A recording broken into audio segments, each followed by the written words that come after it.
Hi friends, எல்லோரும் எப்படி இருக்கீங்க? நல்லா இருக்கீங்களா?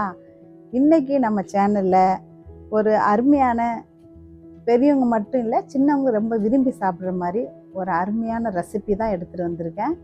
அதாவது ஃபிஷ் வந்து அப்படியே எப்போவுமே நம்ம குக் பண்ணி தான் சாப்பிடுவோம். அது மட்டும் இல்லாமல் குழம்பு வச்சு அந்த மாதிரி எடுத்து சாப்பிடுவோம்.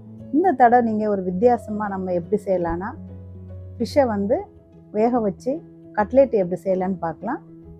சின்ன பிள்ளைகளுக்கு முள்ளோடு கொடுக்கணுன்னா கொஞ்சம் யோசனையாக இருக்கும். இந்த மாதிரி நீங்கள் கட்லெட் செஞ்சு கொடுத்தீங்கன்னா 1 இல்லை 10 கூட சூப்பராக சாப்பிட்ருவாங்க. அதை அவங்களே எடுத்து சாப்பிட்ற மாதிரி அவங்க டேஸ்ட்டுக்கே நம்ம செஞ்சு அசத்திடலாம். பார்க்கலாமா எப்படி செய்யலான்னு? சூப்பராக செஞ்சிடலாம்.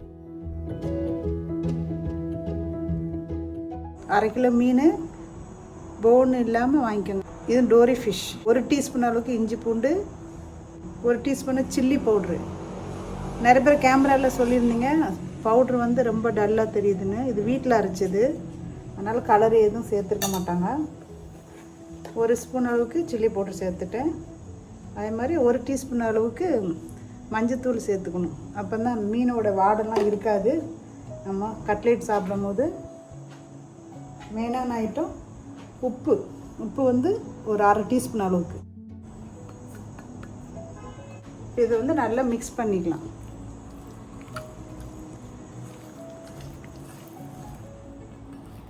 இப்போ நல்லா மிக்ஸ் பண்ணிட்டோம். இந்த மாதிரி நல்லா கலந்து விட்டுட்டோம். நல்லா எல்லா இடம் மசாலா போடுற மாதிரி.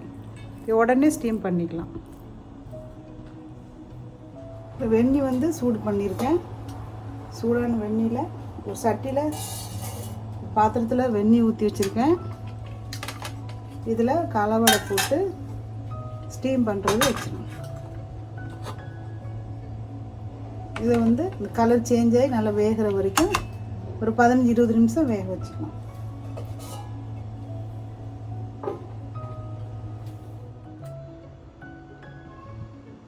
நல்லா வெந்துட்டு ஸ்டவ்லேருந்து இறக்கி வச்சுக்கலாம்.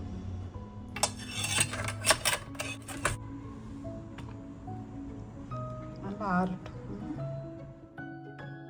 பவுல் வச்சுக்கலாம்.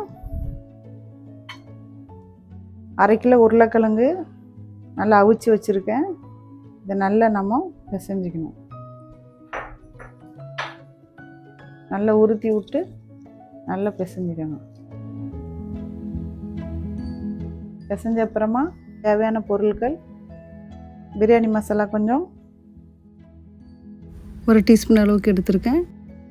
மல்லித்தூள் 1 டீஸ்பூன் மல்லித்தூள். ஜீரக powder 1 teaspoon. Pepper powder 1/2 teaspoon.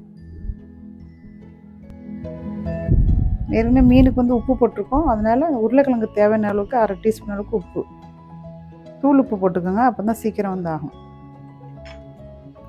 இன்னும் எலுமிச்சப்பழம்,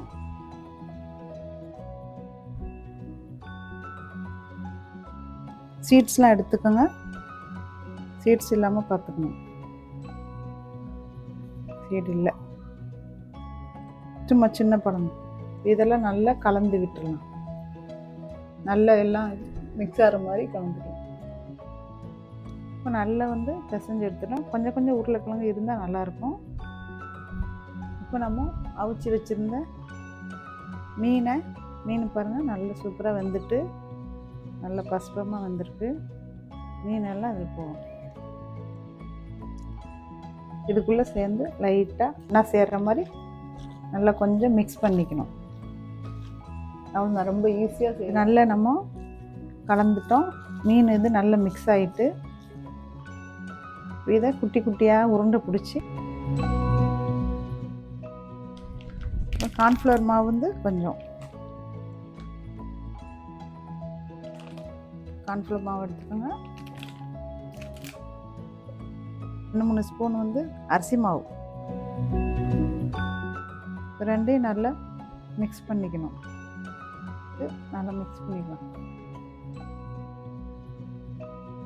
மிக்ஸ் பண்ணிவிட்டு உருண்டையே அதில் போட்டணும். அப்புறம் தட்டணும். அப்படி உங்களுக்கு என்ன சைஸ் பிடிக்குமோ அந்த சைஸ் மாடல் பிடிச்சிக்கணும். அன்றைக்கி வந்து ஓவல் சைஸில் பிடிக்கும். இந்த மாதிரி ஒரே மாதிரி தட்டிக்கணும். மாதிரி தட்டில் வச்சுக்கலாம். இப்போ இந்த கார்ன்ஃப்ளவர் மாவும் அரிசி மாவும் நம்ம எதுக்கு சேர்க்குறோன்னா பேனில் வந்து ஒட்டாமல் இருக்கிறதுக்கு. அது மட்டும் இல்லாமல் மீன் நல்லா வந்து வேகும் கட்லைட்டு சூப்பராகிட்டு. அந்த நேரத்தில் எண்ணெய் இருந்து அழகாக வந்து க்ளீனாக வச்சுக்கிடுவோம். நல்லா டேஸ்ட்டு கொடுக்கறதுக்கு வேண்டியது அந்த மாவு போடுறோம். உங்களுக்கு வந்து கார்ன்ஃப்ளவர் மாவும் அரிசி மாவும் பிடிக்கலன்னா நீங்கள் வந்து வேணும்னா நீங்கள் பிரெட் கிராம்ஸ் கூட யூஸ் பண்ணிக்கலாம். இவ்வளோ வந்திருக்குது. இன்னும் 15 பீஸ் வந்திருக்கு. நான் கொஞ்சம் பெருசு பெருசாக தான் போட்டிருக்கேன். நல்லா பெருசு பெருசாக பண்ணியிருக்கேன். ஸோ அதனால் 15 பீஸ்க்கு மேலே வந்துட்டு. சின்னதாக பண்ணால் 20 பீஸ் வரும். இதெல்லாம் கிளியர் பண்ணிவிட்டு நான் பொரிச்சு காமிக்கிறேன். இப்போ நல்லா க்ளீன் பண்ணிவிட்டு ஹீட் பண்ணிக்கணும். ஹீட் பண்ணிவிட்டு ஸ்டவ்வை வந்து மீடியம் ஹீட்டில் வச்சுக்கோங்க. அப்போ தான் கட்லைட் வந்து ஒன்று போல் நம்மளுக்கு வந்து பொரிஞ்சு வரும். இப்போ கீ வந்து கொஞ்சம் லைட்டாக, சப்போஸ் உங்கள்கிட்ட கீ இல்லைன்னா நீங்கள் பட்டரு கூட உருக்கி இந்த மாதிரி யூஸ் பண்ணிக்கலாம். லைட்டாக தொளிச்சு விட்டால் போதும்.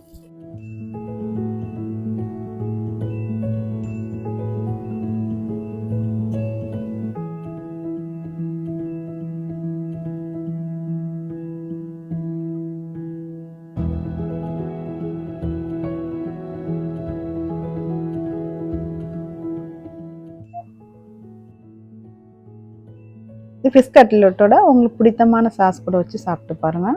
வந்து சில்லி சாஸோட வச்சு இந்த ஃபிஷ் கட்லெட் சாப்பிட போகிறோம்.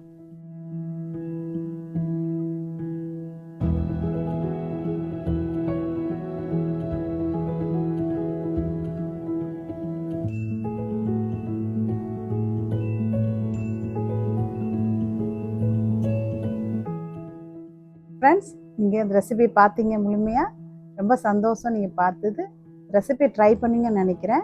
இந்த வீடியோ பிடிச்சிருந்தா ப்ளீஸ் லைக், சப்ஸ்கிரைப். மீண்டும் ஒரு நல்ல வீடியோவில் சந்திப்போம். தேங்க்ஸ் ஃபார் வாட்சிங் ஃப்ரெண்ட்ஸ்.